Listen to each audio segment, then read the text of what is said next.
श्री सीताराम। रवि निज उदय ब्याज रघुराया, अप्रभु प्रताप सब नृपन दिखाया। तब भुज बल महिमा उद्घाटी, अप्रगटी धनु विघटन परिपाटी। हे रघुनाथ जी, सूर्य ने अपने उदय के बहाने सब राजाओं को प्रभु आपका प्रताप दिखलाया है। आपकी भुजाओं के बल की महिमा को उद्घाटित करने अर्थात खोलकर दिखाने के लिए ही धनुष तोड़ने की यह पद्धति प्रकट हुई है। बंधु वचन सुनि प्रभु मुस्काने, होई सुचि सहज पुनीत नहाने। नित्य क्रिया करि गुरु पहियाए, चरण सरोज सुभग सिर नाये। भाई के वचन सुनकर प्रभु मुस्कुराए। फिर स्वभाव से ही पवित्र श्री राम जी ने शौच से निवृत्त होकर स्नान किया और नित्य कर्म करके वे गुरु जी के पास आए। आकर उन्होंने गुरु जी के सुंदर चरण कमलों में सिर नवाया। सतानंद तब जनक बुलाए, कौशिक मुनि पहि तुरत उठा पठाए। जनक विनय तिन आई सुनाई, हर से बोल लिए दो भाई। तब जनक जी ने सतानंद जी को बुलाया और उन्हें तुरंत ही विश्वामित्र मुनि के पास भेजा। उन्होंने आकर जनक जी की विनती सुनाई। विश्वामित्र जी ने हर्षित होकर दोनों भाइयों को बुलाया। सतानंद पद बंदी प्रभु, बैठे गुरु पहि जाई। चलहु तात मुनि कहु तब, पठवा जनक बुलाई। सतानंद जी के चरणों की वंदना करके प्रभु श्री रामचंद्र जी गुरु जी के पास जा बैठे। तब मुनि ने कहा, हे तात चलो, जनक जी ने बुला भेजा है। सीय स्वयंवर देखिए जाई, ईस काहि धौ देहि बड़ाई। लखन कहा जस भाजन सोई, नाथ कृपा तब जा पर होई। चलकर सीता जी के स्वयंवर को देखना चाहिए। देखे ईश्वर किसको बड़ाई देते हैं।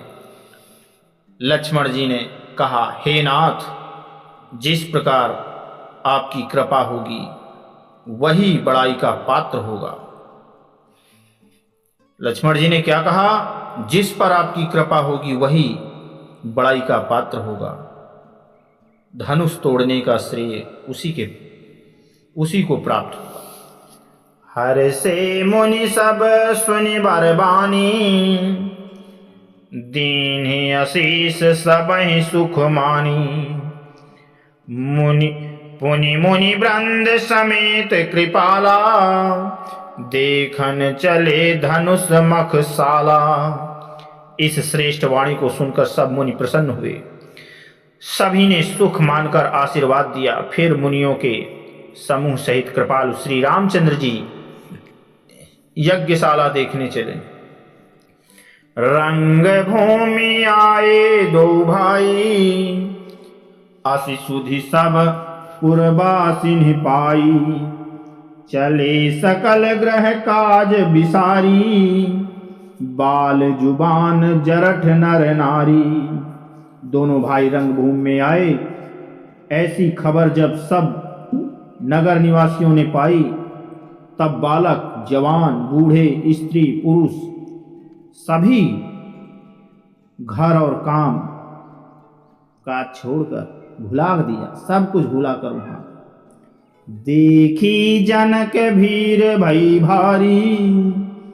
असुचि सेवक सब लिए हकारी, तुरत सकल लोगन पहि जाहू।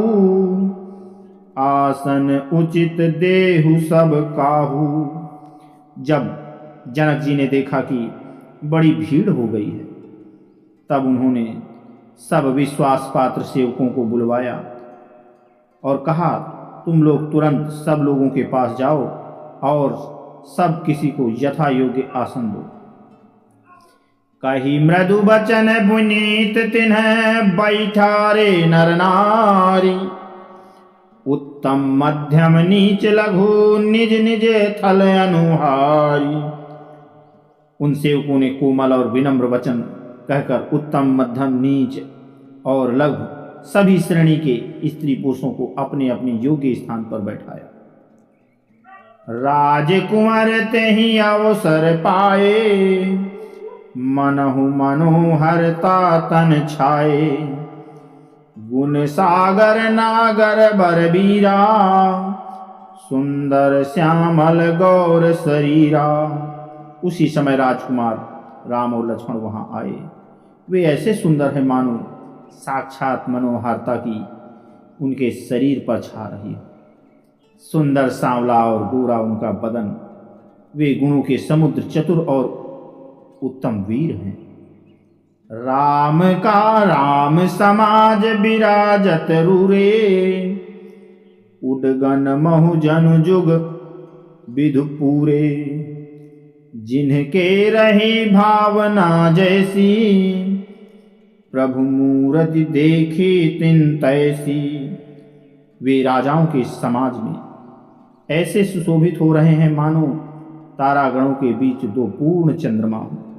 जिनकी जैसी भावना थी, प्रभु की मूर्ति उन्होंने वैसी ही देखी। देखहि रूप महारंधीरा, मनहु वीर रसुधरे शरीरा। डरे कुटिल नृप भू प्रभु ही निहारी, मनहु भयानक मूर्ति भारी। महान रणधीर राजा लोग श्री रामचंद्र जी के रूप को ऐसा देख रहे हैं मानो स्वयं वीर रस शरीर धारण किए हुए हैं। कुटिल राजा प्रभु को देखकर डर गए, मानो बड़ी भयानक मूर्ति हो। रहे असुर छल छोनिप बेसा, तिन्ह प्रभु देव प्रगट काल सम देखा। पुरबासिन देखे दो भाई, नर भूषण लोचन सुखदाई। छल से जो राक्षस वहां राजाओं के वेश में बैठे थे, उन्होंने प्रभु को प्रत्यक्ष काल के समान देखा। नगरवासियों ने दोनों भाइयों को मनुष्यों के भूषण रूप और नेत्रों को सुख देने वाला देखा। नरा नारी बिलो कहीं हर सिहिय, निज निज रुचि अनुरूप। जनु सोहत सिंगार धरे, मूर्ति परम अनूप। स्त्रियां हृदय में हर्षित होकर अपनी अपनी रुचि के अनुसार उन्हें देख रही हैं, मानो श्रृंगार रस ही परम अनुपम मोती धारण किए हुए सुशोभित हो रहा है। विदूषण प्रभु विराटमय दिशा, बहुमुख कर पग लोचन सीसा। जनक जाति अवलोक कहीं कैसे, सजन सगे प्रिय लागहि जैसे।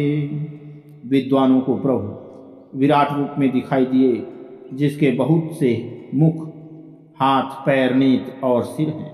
जनक जी के सजातीय कुटुंबी अर्थात कुटुंबी प्रभु को किस तरह कैसे प्रिय रूप में देख रहे हैं, जैसे सगे सजन अर्थात संबंधी प्रिय लगते हैं।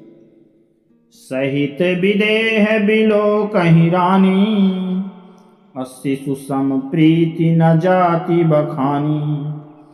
जोगिन परम तत्वमय भाषा, शांत शुद्ध सम सहज प्रकाशा। जनक समेत रानियां उन्हें अपने बच्चों के समान देख रहे।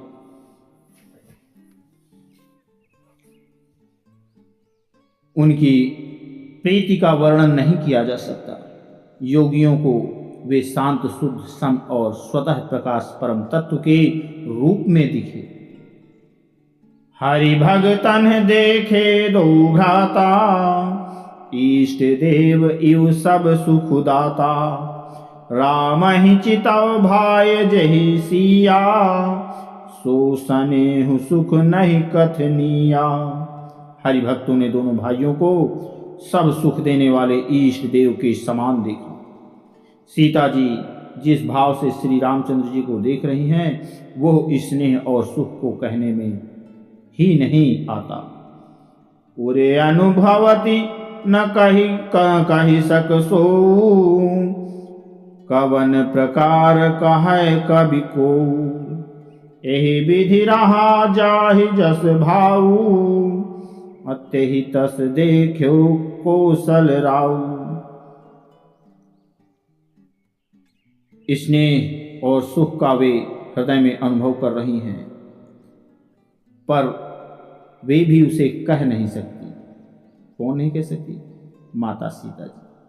फिर को कवि उसे किस प्रकार कह सकता है? इस प्रकार जिसका जैसा भाव था, उसने कौशलाधीश श्री रामचंद्र जी को वैसे ही देखा। राजत राज समाज मोह, कौशल राज किशोर। सुंदर श्यामल गौर तन, विश्व विलोचन चोर। सुंदर सांवले और गोरे शरीर वाले तथा विश्व भर के नेत्रों को चुराने वाले कौशलाधीश के कुमार राजसभा में, राज समाज में इस प्रकार सुशोभित हो रहे हैं जैसे सहज मनोहर मूर्ति दो, कोटि काम उपमा लघु सो। शरद चंद निंदक मुखनी के, नीरज नयन भाव तेजी के। दोनों मूर्तियां स्वभाव से ही बिना किसी बनाव श्रृंगार के मन को हरने वाली हैं। करोड़ों कामदेवों की उपमा भी उनके लिए तुच्छ है। उनके सुंदर मुख शरद पूर्णिमा के चंद्रमा की भी निंदा करने वाले, उसे नीचा दिखाने वाले हैं, और कमल के समान नेत्र मन को बहुत ही भाते हैं। चितवनी चारु मार मनुहरणी, भावती हृदय जाति नहीं बरनी।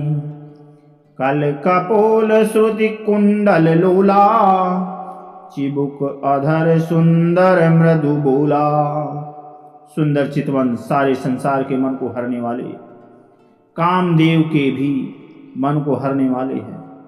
वो हृदय को बहुत ही प्यारी लगती है, पर उनका वर्णन नहीं किया जा सकता। सुंदर गाल हैं, कानों में चंचल झूमते हुए कुंडल हैं, ठोड़ी और अधर, होंठ सुंदर और कोमल वाणी है। कुमुद बंधु कर निंदक हासा, भ्रकुटि विकट मनोहर नासा।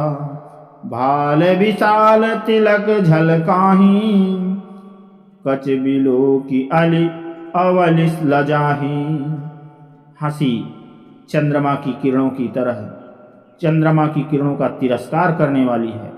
भौहें टेढ़ी हैं, टेढ़ी और नासिका मनोहर है। चौड़े ललाट पर तिलक झलक रहे हैं, मानो दीप्तिमान हो रहा है। काले घुंघराले बालों को देखकर भौरे की पंक्तियां भी लजा जाती हैं। पीत चौतनी सिरन सुहाई, कुसुम कली बीच बीच बनाई। रेखे रुचिर काम्बो कल गीवा, जनु त्रिभुवन सुषमा की सीवा। पीली चौकनी टोपियां सिरों पर सुशोभित हैं, जिनके बीच बीच में फूलों की कलियां बनाई गई। शंख के समान सुंदर गले में मनोहर 3 रेखाएं, जो मानो तीनों लोकों की सुंदरता की सीमा को बता रही हैं।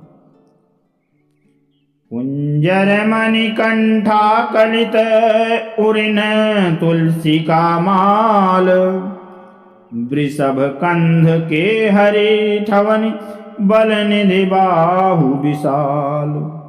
हृदयों पर गजमुक्ताओं के सुंदर कंठे और तुलसी की मालाएं सुशोभित हैं।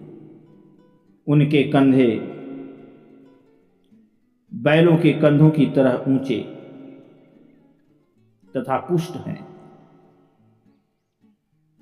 ऐड़ खड़े होने की शान सिंह की सी है और भुजाएं विशाल एवं बल की भंडार है।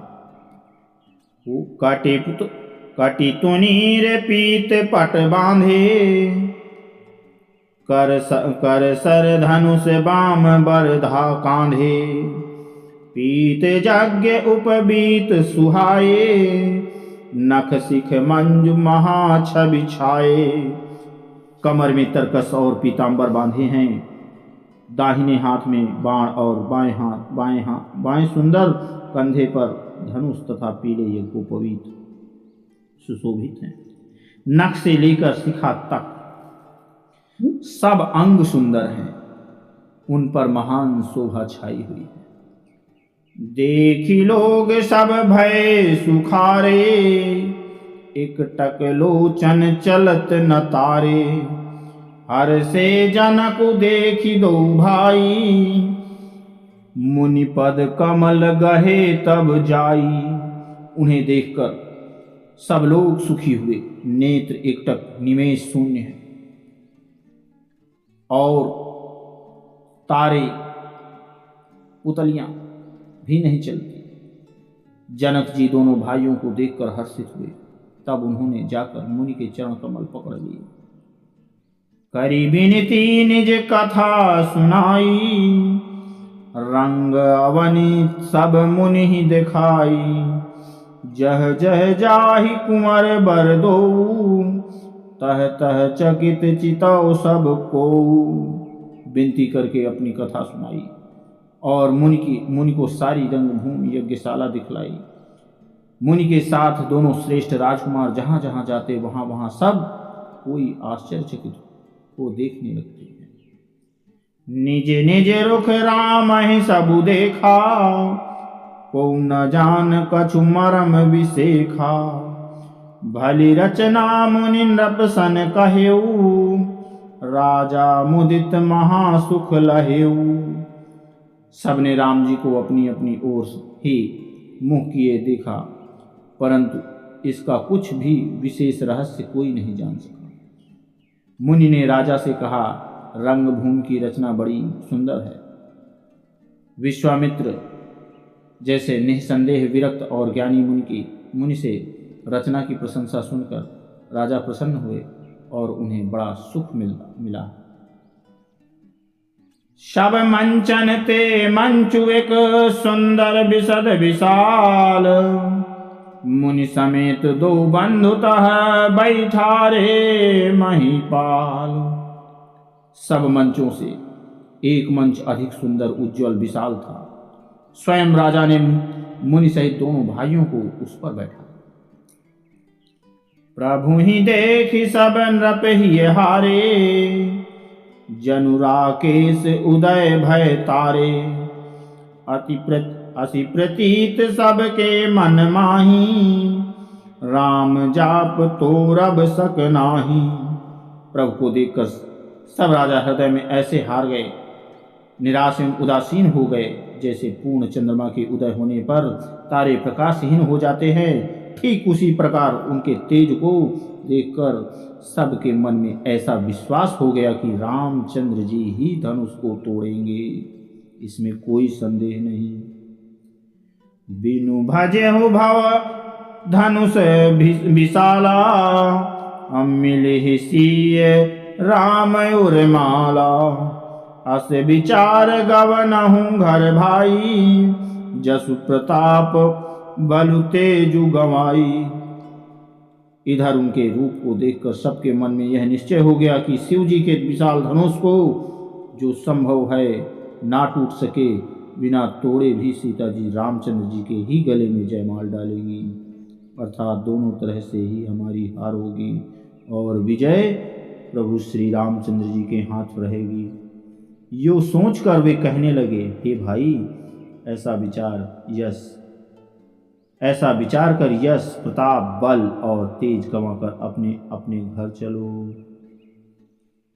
बिह से अपर भूप सुनि बानी, जे अविवेक अंध अभिमानी। तोरेहु धनुष ब्याहु अवगाहा, बिनु तोरे को कुंवरी ब्याहा। दूसरे राजा जो अविवेक से अंधे हो रहे थे और अभिमानी थे, यह बात सुनकर बहुत हंसे। उन्होंने कहा, धनुष तोड़ने पर भी विवाह होना कठिन है, अर्थात सहज ही में हम जानकी को हाथ से जाने नहीं देंगे। फिर बिना तोड़े तो राजकुमारी को ब्याह ही कौन सकता है। एक बार कालऊ किन हो, सियहि समर सियहित समर जितब हम सो। यह सुनि अवर महिप मुसुकाने, अधर्मशील हरि भगत सयाने। काल ही क्यों ना हो, एक बार तो सीता के लिए उसे भी हमसे युद्ध में जीत लेंगे, यह घमंडी की बात सुनकर दूसरे राजा तो, जो धर्मात्मा, हरिभक्त और सयाने थे, मुस्कुराए। सीय बिहाय बियाह भी राम गर्भ दूरी करि नृपन के। जीति को सक संग्राम दशरथ के रन बांकुरे। सोठा है, फिर सुन। सीय बियाह भी राम गर्भ दूरी करि नृपन के। जीति को सक संग्राम दशरथ के रन बांकुरे। उन्होंने कहा, राजाओं के गर्भ दूर करके जो धनुष किसी से नहीं टूट सकेगा, उसे तोड़कर श्री रामचंद्र जी सीता जी को ब्याहेंगे। रही युद्ध की बात, सो महाराज दशरथ के रण में बांके पुत्रों को युद्ध में तो जीत ही कौन सकता है। व्यर्थ मरहूं जन गाल बजाई, मन मोद कन्ह की भूख बुताई। सिख हमारी सुन परम पुनीता, जगदम्बा जानहु जिय सीता। गाल बजाकर व्यर्थ ही मत मरो, मन के लड्डुओं से भी कहीं सुख मिलता बुझती है। हमारी परम पवित्र निष्कपट सीख को सुनकर सीता जी को अपने जीव में साक्षात जगत जननी समझो। उन्हें पत्नी रूप में पाने की आशा एवं लालसा छोड़ दो। जगत पिता रघुपति बिचारी, अब भरी लोचन छबिले हूँ निहारी। सुंदर सुखद सकल गुण राशि, अय दो बंधु शंभु उर्वासी। और श्री रघुनाथ जी को जगत का पिता परमेश्वर विचार कर नेत्र भरकर उनकी छवि देख लो। ऐसा अवसर बार बार नहीं मिलेगा। सुंदर, सुख देने वाले और समस्त गुणों की राशि, ये दोनों भाई शिव जी के हृदय में बसने वाले हैं। स्वयं शिव जी भी जिन्हें सदा हृदय में छिपाए रहते हैं, वे तुम्हारे नेत्रों के सामने आ गए हैं। सुधा समुद्र समीप बिहाई, मृग जल निरखी मरहूं कत धाई। करहूं जाई जा कहु जोई भावा, हम तो आज जन्म फल पावा। समीप आए हुए भगवत दर्शन रूप अमृत के समुद्र को छोड़कर तुम जगजननी जानकी जी को पत्नी रूप में पाने की दुराशा रूप मिथ्या मृगजल को देखकर दौड़कर क्यों मरते हो? फिर जिसको जो अच्छा लगे वही जाकर करो। हमने तो श्री रामचंद्र जी के दर्शन करके आज जन्म लेने का फल पा लिया, जीवन और जन्म को सफल कर लिया है। अस कहीं भले भूप अनुरागे, रूप अनूप बिलोकन लागे। देखहि सुर नभ चढ़े विमाना, बरसहि सुमन करहि कल गाना। ऐसा कहकर अच्छे राजा प्रेम मग्न होकर श्री राम जी का अनुपम रूप देखने लगे। मनुष्यों की तो बात ही क्या, देवता लोग भी आकाश में विमानों पर चढ़े हुए दर्शन कर रहे हैं और सुंदर गान करते हुए फूल बरसा रहे हैं। जनी सुअवसर सिय तब पठाई जनक बुलाई, चतुर सखी सुंदर सकल सादर चली लवाई। तब सुअवसर जानकर जनक जी ने सीता जी को बुला भेजा। सब चतुर और सुंदर सखियां आदरपूर्वक उन्हें लेवा चली। सिय शोभा नहीं जाई बखानी, जगदम्बिका रूप गुण खानी। उमा सकल मोहि लघु लागी, प्राकृत नारी अंग अनुरागी। रूप और गुणों की खान जगजननी जानकी जी की शोभा का वर्णन नहीं हो सकता। उनके लिए मुझे काव्य की सब उपमाएं तुच्छ लगती हैं, क्योंकि वे लौकिक स्त्रियों के अंगों से अनुराग रखने वाली, अर्थात वे जगत की स्त्रियों के अंगों को दी जाती हैं।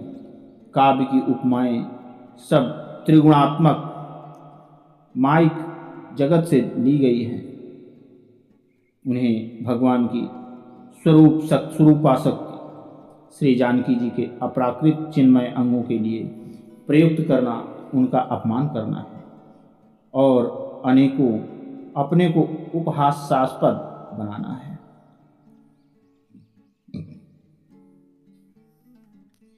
सिय बरनीय ते उपमा देई, कवि कहाई अजसु को लेई। जो पट तरिय तीय समसिया, जगयसि जुबति कहा कमनिया। सीता जी के वर्णन में उन्हीं उपमाओं को देखकर कौन कुकवि कहलाए और अपयश का भागी बने, अर्थात सीता जी के लिए उन उपमाओं का प्रयोग करना सुकवि के पद से च्युत होना हो और अपकीर्ति मोल लेना है। कोई भी सुकवि ऐसी नादानी एवं अनुचित कार्य नहीं करेगा। यदि किसी स्त्री के साथ सीता जी की तुलना की जाए तो जगत में ऐसी सुंदर युवती है ही कहाँ जिसकी उपमा उन्हें दी जाए। गिरा मुखर तने अरध भवानी, रति अति दुखित अतन पति जानी। विष बारुनि बंधु प्रिय जेही, कहिए राम रमा सम किम वैदेही। पृथ्वी की स्त्रियों की जो बात ही क्या, देवताओं की स्त्रियों को भी यदि देखा जाए तो हमारी अपेक्षा कहीं अधिक दिव्य और सुंदर है। तो उसमें सरस्वती तो बहुत बोलने वाली हैं, पार्वती अर्धांगिनी हैं, अर्थात नारी नटेश्वर के रूप में उनका आधा ही अंग स्त्री का है, शेष आधा अंग पुरुष शिव जी का है। कामदेव स्त्री रतिपति को बिना शरीर का अनंग जानकर बहुत दुखी रहती है और जिनके विष और मद्य जैसे समुद्र से उत्पन्न होने के नाते प्रिय भाई हैं,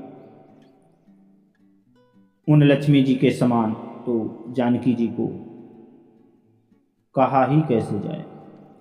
जो छवि सुधा पयो निधि होई, परम रूप मैं कच्छपुर सोई। शोभा रज मंदरु सिंगारू, मथई पानी पंकज निज मारू। जिन लक्ष्मी जी की बात ऊपर कही गई है वे निकली थी खारे समुद्र से, जिसको मथने के लिए भगवान ने अति कर्कश पीठ वाले कच्छप का रूप धारण किया। रस्सी बनाई गई। महान विषधर वासुकी नाग की मथानी का कार्य किया। अतिशय कठोर मंदराचल पर्वत ने और उसे मथा सारे देवताओं और दैत्यों ने मिलकर। जिन लक्ष्मी जी को अतिशय शोभा की खान और अनुपम सुंदरी कहते हैं, उनको प्रकट करने में हेतु बने ये सब असुंदर एवं स्वाभाविक ही कठोर उपकरण। ऐसे उपकरणों से प्रकट हुई लक्ष्मी श्री जानकी जी की समता को कैसे पा सकती?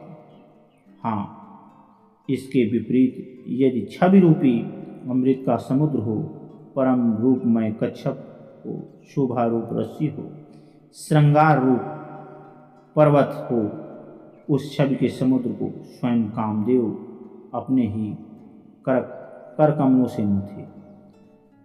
यही विधि उपजय लक्ष्य जब सुंदरता सुखमूल, तदपि सकोच समेत कभी काहि सीय समतूल।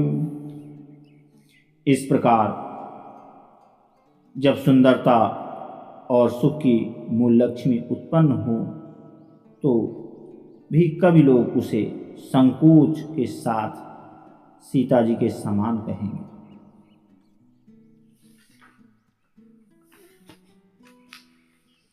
चली संग लय सखी सयानी, गावत गीत मनोहर बानी।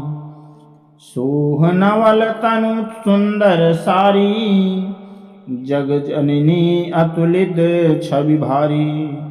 सयानी सखियां सीता जी को साथ लेकर मनोहर वाणी से गीत गाती हुई चली। सीता जी के नवल शरीर पर सुंदर साड़ी सुशोभित है। जगजननी की महान छवि अतुलनीय है।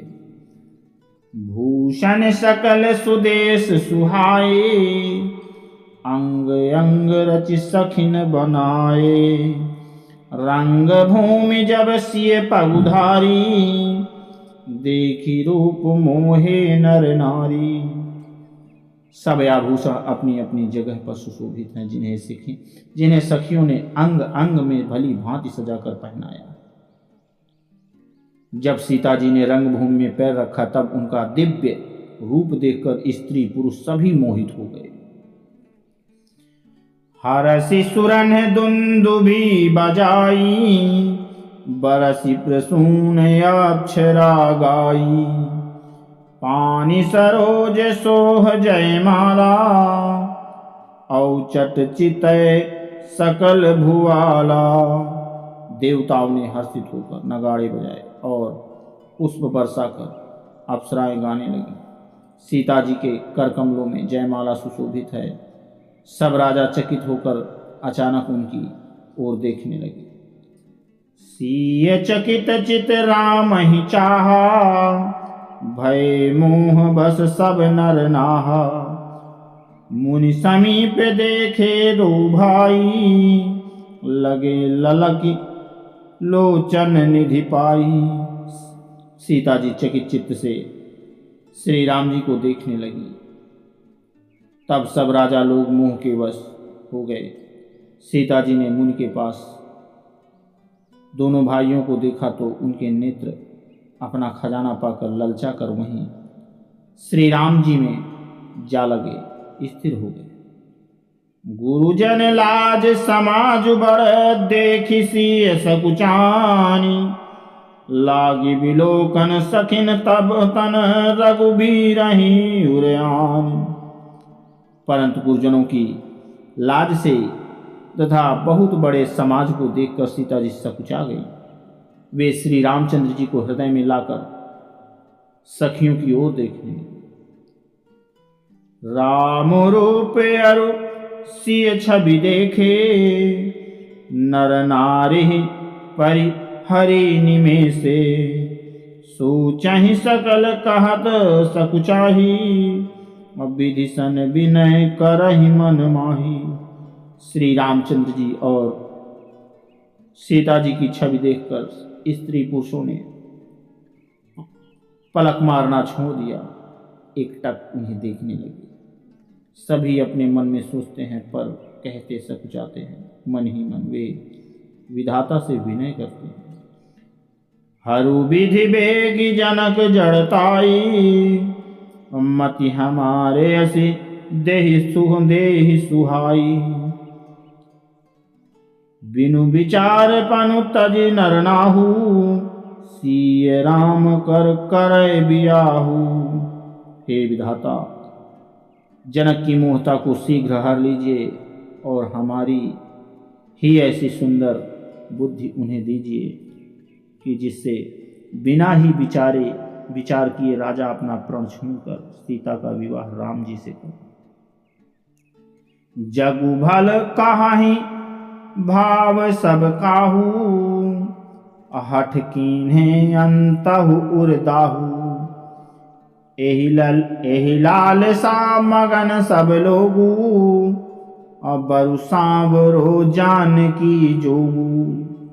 संसार उन्हें भला कहेगा, क्योंकि यह बात सब किसी को अच्छी लगती है।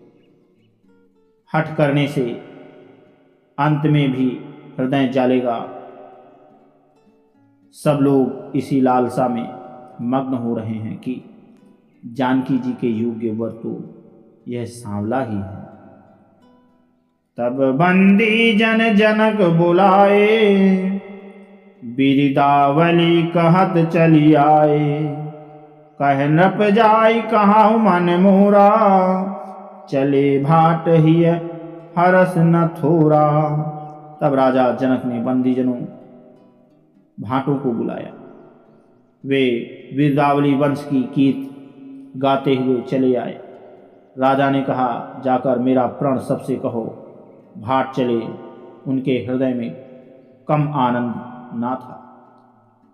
बोले बंदी बचन बर, सुनहु सकल महिपाल। अपन विदेह कर कहीं हम, भुजा उठाई विशाल। भाटों ने श्रेष्ठ वचन कहा, हे पृथ्वी की पालन करने वाले सब राजागण सुनिए। हम अपनी भुजा उठाकर जनक जी का विशाल प्रण कहते हैं। नृप भुज बल विधु शिव धनु राहु, गरुड़ कठोर विदित सब काहू। रावण बानु महाभट भारे, देखी सरासन गवहि सिधारे। राजाओं की भुजाओं का बल चंद्रमा है, शिव जी का धनुष राहु है। वो भारी है, कठोर है, यह सबको विदित है। बड़े भारी योद्धा रावण और बाणासुर भी इस धनुष को देखकर गौन से चुपके से चलते बने। उसे उठाना तो दूर रहा, छूने तक की हिम्मत नहीं हुई। सोई पुरारी को दंडु कठोरा, राज समाज आज जोई तोरा। त्रिभुवन जय समेत वैदेही, बिनहि विचार करई हठिते ही। उसी शिव जी के कठोर धनुष को आज इस राज समाज में भी तोड़ेगा। जो भी तोड़ेगा, तीनों लोकों की विजय के साथ ही उसको जनक जी बिना किसी विचार के हठ पूर्वक वरण करेंगे। जानकी जी बिना किसी विचार के हठ पूर्वक वरण करेंगे। सुनि पन सकल भूप अभिलाषे, भटमानी अतिशय मन स्माखे। परिकर बांधी उठे अकुलाई, चले इष्ट देवन सिर नाई। प्रण सुनकर सब राजा ललचा उठे। जो वीरता के अभिमानी थे वे मन में बहुत ही तमतमाए, कमर कसकर अकुलाकर उठे और अपने इष्ट देव को सिर नवाकर चले।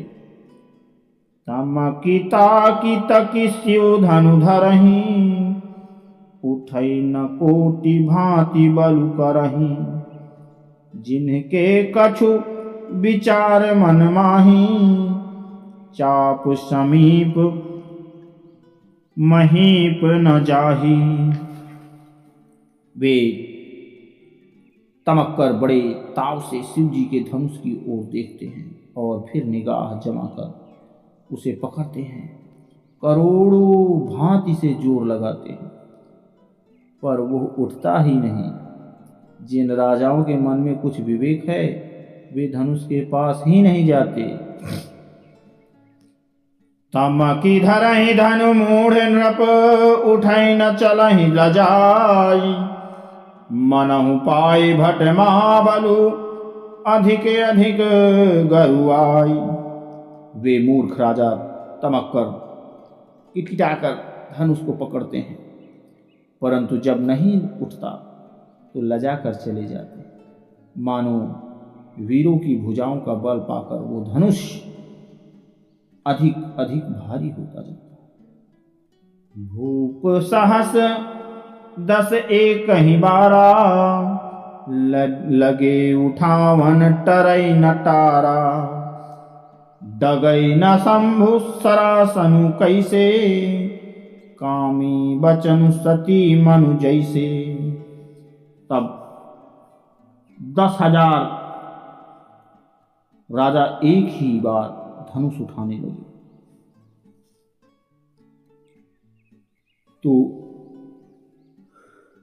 तो भी वो उनके ताले नहीं डला। शिव जी का धनुष कैसे नहीं डूबता था। जैसे कामी पुरुष के वचनों से सती का मन कभी चलायमान नहीं, वैसे ही सब नृप भय जोग उपहासी। जैसे बिनु विरग सन्यासी, जैसे बिनु विराग सन्यासी। कीरति विजय वीरता भारी, चले चाप कर बर बस हारी। सब राजा उपहास के योग्य हो गए। जैसे वैराग्य के बिना सन्यासी उपहास के योग्य हो जाता है, कीर्ति विजय बड़ी वीरता, इन सब को वे धनुष के हाथों बरबस हरा कर चले गए। श्रीहत भय हारि ही राजा, अब बैठे निज निज जाई समाजा। नृपन बिलो की जनकु अकुलाने, बोले बचन रोष जनु साने। राजा लोग हृदय से हार कर श्रीहीन हो गए और अपने अपने समाज में जा बैठे। राजाओं को देखकर जनक अकुला उठे और ऐसे वचन बोले जो मानो क्रोध में सने हुए थे। दीप दीप के भूपति नाना, आए सुनिय हम जो मन पनु ठाना। देव धनुज धरि मनुज शरीरा, विपुल वीर आए रणधीरा। जैसे मैंने जो प्रण ठाना था, उसे सुनकर द्वीप के अनेक राजा आए। देवता और दैत्य भी, मनुष्य शरीर धारण करके आए थे और भी बहुत से रणधीर वीर आए थे।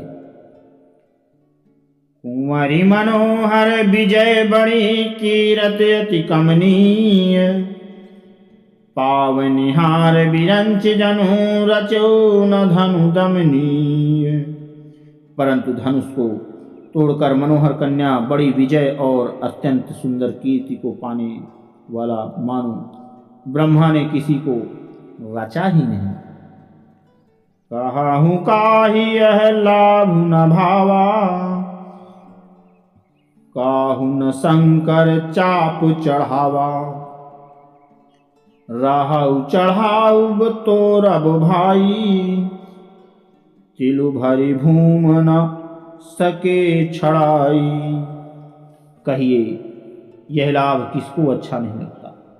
परंतु किसी ने भी शंकर जी का धनुष नहीं चढ़ाया। अरे भाई, चढ़ाना और तोड़ना तो दूर रहा, कोई तिल भर भूमि भी ना छुड़ा सका उससे। अब जनि को माखई भट मानी, वीर विहीन मही मैं जानी। तजहु आस निज निज ग्रह जाहू, लिखा न विधि वैदेही विबाहु। अब कोई वीरता का अभिमानी नाराज ना हो।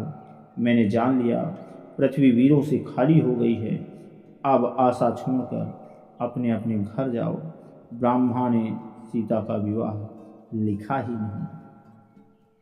सुकृतु जाय जय पनु परिहरऊ, कुंवरी कुंवारी रहऊ का करऊ। जो जत जन त्यौ बिनु भट भुवि भाई, तौ पनु करी हो त्यो न हसाई। यदि प्रण छोड़ता हूँ तो पुण्य जाता है, इसलिए क्या करूँ, कन्याकुमारी ही रहे।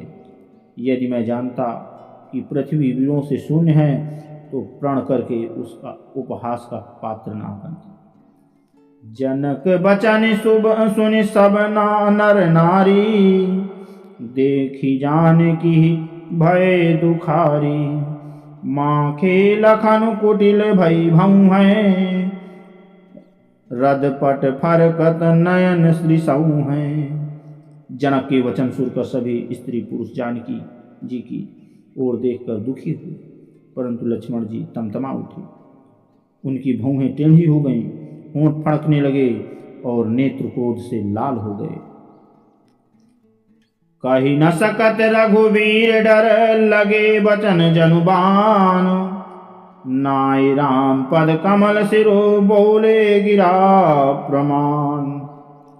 श्री रघुवीर जी के डर से कुछ कह तो नहीं सकते, पर जनक के वचन उन्हें बाण से लगे। जब रह ना सके तब श्री रामचंद्र जी के चरण कमलों में सिर नवाकर वे यथार्थ वचन बोले। रघुवंशन मह जह को होई, अत्यहि समाज यस कहई न कोई। कही जनक जसि अनुचित बानी, विद्यमान रघुकुल मनि जानी। रघुवंशियों में कोई भी जहां होता है, उस समाज में ऐसे वचन कोई नहीं कहते जैसे अनुचित वचन रघुकुल शिरोमणि श्री राम जी को उपस्थित जानते हुए भी जनक जी ने कहे।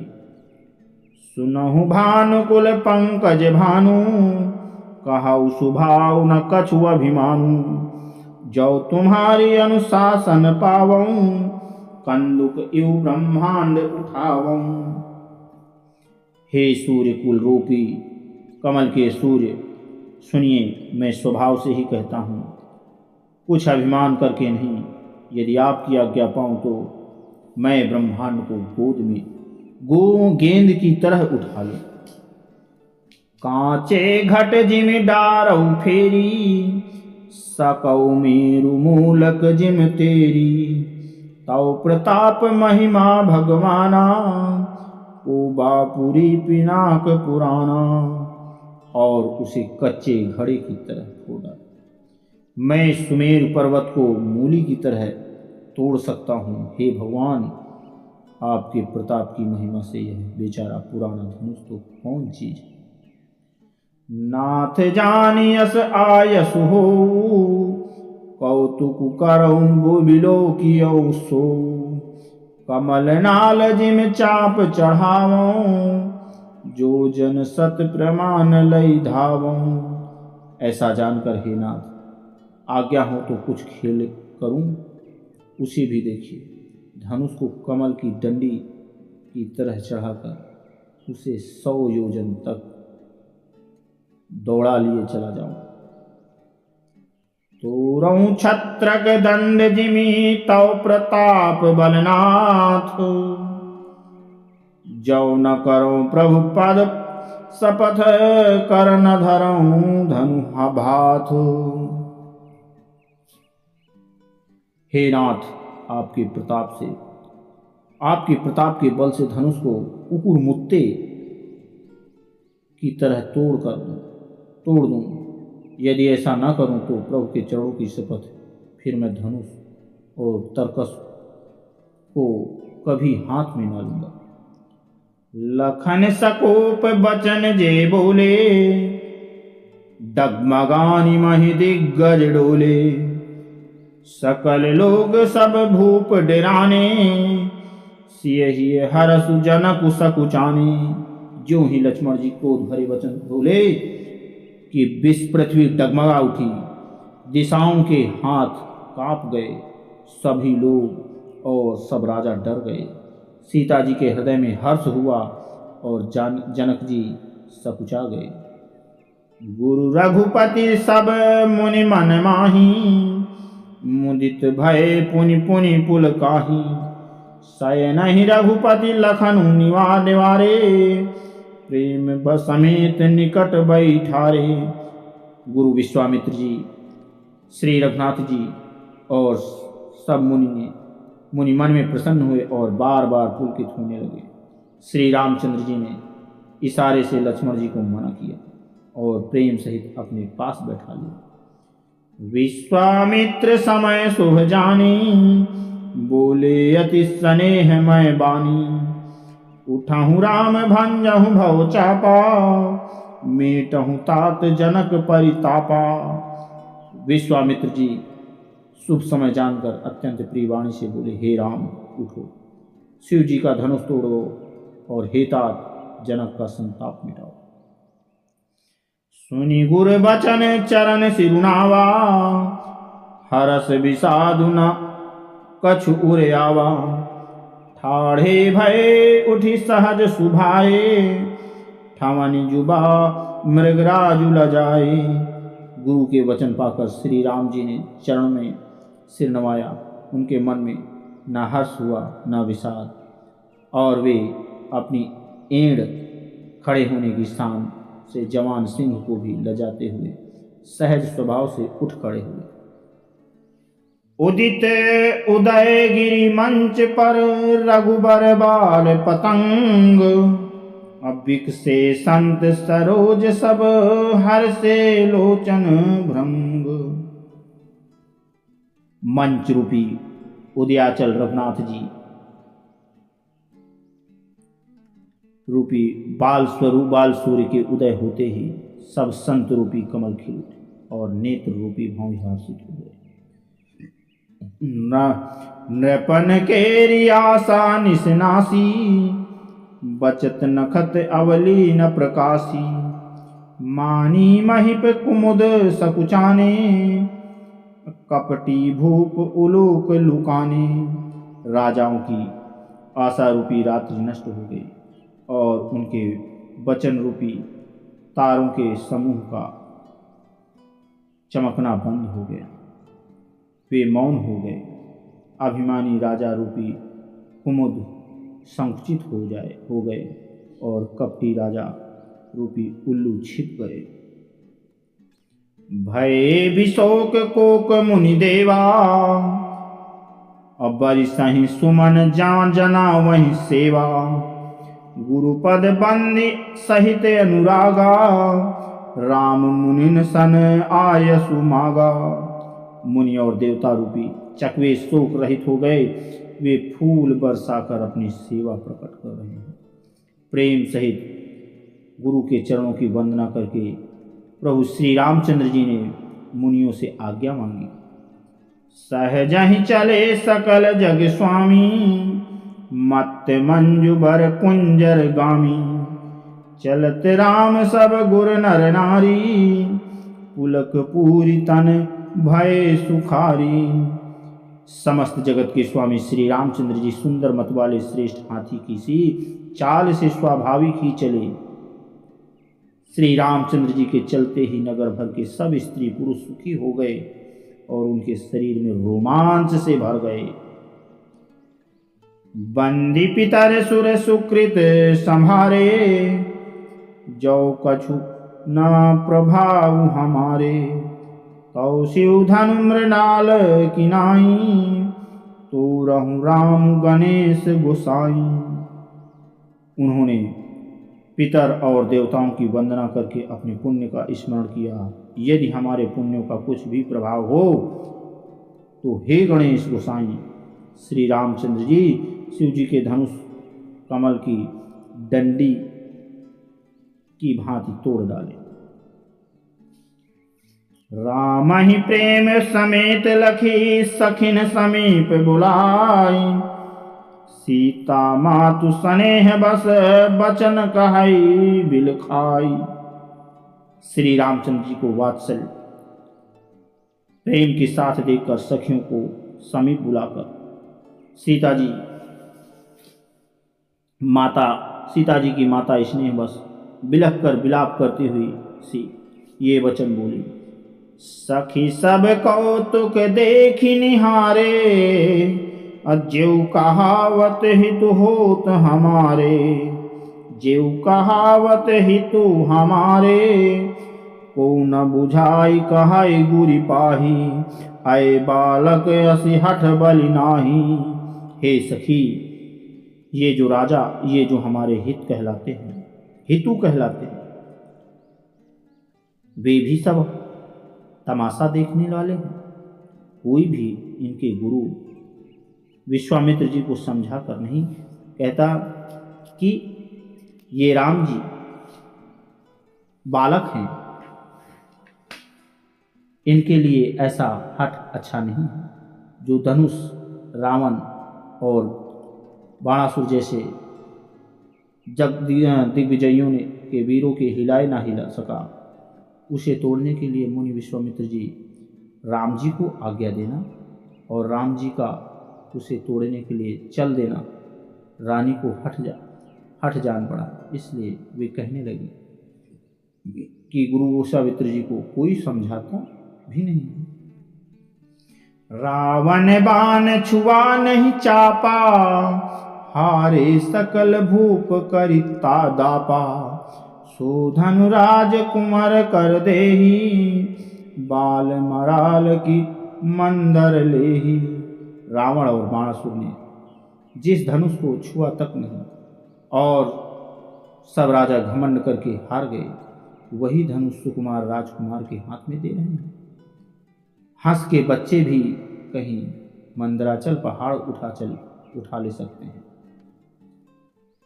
भूप सनान सयानप सकल सिरानी, सखी विधि गति कछु जाति न जानी, बोली चतुर सखी मृदुबानी, तेजवंत लघु गणीय न रानी। और तो कोई समझा कर कहे या न कहे, राजा तो बड़े समझदार और अज्ञानी हैं, उन्हें तो गुरु को समझाने की चेष्टा करनी चाहिए। परंतु मालूम होता है कि राजा का भी सारा सयानापन समाप्त हो गया। हे सखी, विधाता की गति कछु जानने में नहीं आती। यह यूं कहकर रानी चुप हो गई है। तब एक चतुर राम जी के महत्व को जानने वाला सखी कोमल वाणी से बोली, हे रानी, तेजवानों को देखने में छोटा होने पर भी छोटा नहीं गिनना चाहिए। कहे कुंभज कह सिंधु अपारा, सुशिव सुजसु सकल संसारा, रवि मंडल देखत लघु लागा, उदयतासु त्रिभुवन तम भागा। कहा घड़े से उत्पन्न होने वाले छोटे से मुनि अगस्त्य, और कहा अपार समुद्र, किंतु उन्होंने उसे सौंप लिया। जिसका सुयश सारे संसार में छाया हुआ है। सूर्यमंडल देखने में छोटा लगता है, पर उसके उदय होते ही तीनों लोकों का अंधकार भाग जाता है। मंत्र परम लघु जासु बस, विधि हरिहर सुरबन सर्व, महामत्य गजराज कहू बस कर अंकुश खर्ब। जिसके वश में ब्रह्मा विष्णु शिव और सभी देवता हैं, वह मंत्र अत्यंत छोटा होता है। महान मत वाले गजराज को छोटा सा अंकुश वश में कर लेता है। काम कुसुम धन सायक लीन है, सकल भुवन अपने बस कीन है, देखी तेजियो संसवस जानी, भुंज भंजब धनुष राम संग सुन रानी। कामदेव ने फूलों का ही धनुष बाण लेकर समस्त लोगों को अपने वश में कर रखा है। हे देवी, ऐसा जानकर संदेह त्याग दीजिए। हे रानी, सुनिए, रामचंद्र जी धनुष को अवश्य ही तोड़ेंगे। सखी वचन सुनी भय परतीति, मिटा विषाद बड़ी अति प्रीति। तब राम ही बिलो की बैदेही, सभय हृदय बिनवती जेहि तेहि। सखी के वचन सुनकर रानी को श्री राम जी के सामर्थ्य के संबंध में विश्वास हो गया। उनकी उदासी मिट गई और श्री रामचंद्र जी के प्रति प्रेम अत्यंत बढ़ गया। उस समय श्री रामचंद्र जी को देखकर सीता जी भयभीत हृदय से जिस तिस देवता से विनती कर रही है। मन ही मन मनावे अकुलानी, हो प्रसन्न महेश भवानी। करहु सफल आपनि सेवकाई, करिहि तू हरहु चाप गरुआई। वे व्याकुल होकर मन ही मन मना रही हैं, हे महेश भवानी, मुझ पर प्रसन्न होइए। मैंने आपकी जो सेवा की है उसे सफल कीजिए और मुझ पर स्नेह करके धनुष के भारीपन को हर लीजिए। गणनायक वरदायक देवा, आज लगे कीन्ह्यो तनु सेवा। बार बार विनती सुनी मोरी, करहु चाप गुरुता अति थोरी। हे गौ के नायक, वर देने वाले देवता गणेश जी, मैंने आज ही के लिए तुम्हारी सेवा की थी। बार बार मेरी विनती सुनकर धनुष का भारीपन बहुत ही कम कर दीजिए। आगे की कथा आप सभी लोगों को कल सुनाई जाएगी। तब तक के लिए श्री सीताराम। जिन भाई बंधुओं को ये श्री रामचंद्र जी की कथा अच्छी लग रही हो वो मेरे चैनल को सब्सक्राइब करें, वीडियो को लाइक और शेयर करें। तब तक के लिए श्री सीताराम। जय जय श्री राम। श्री सीताराम।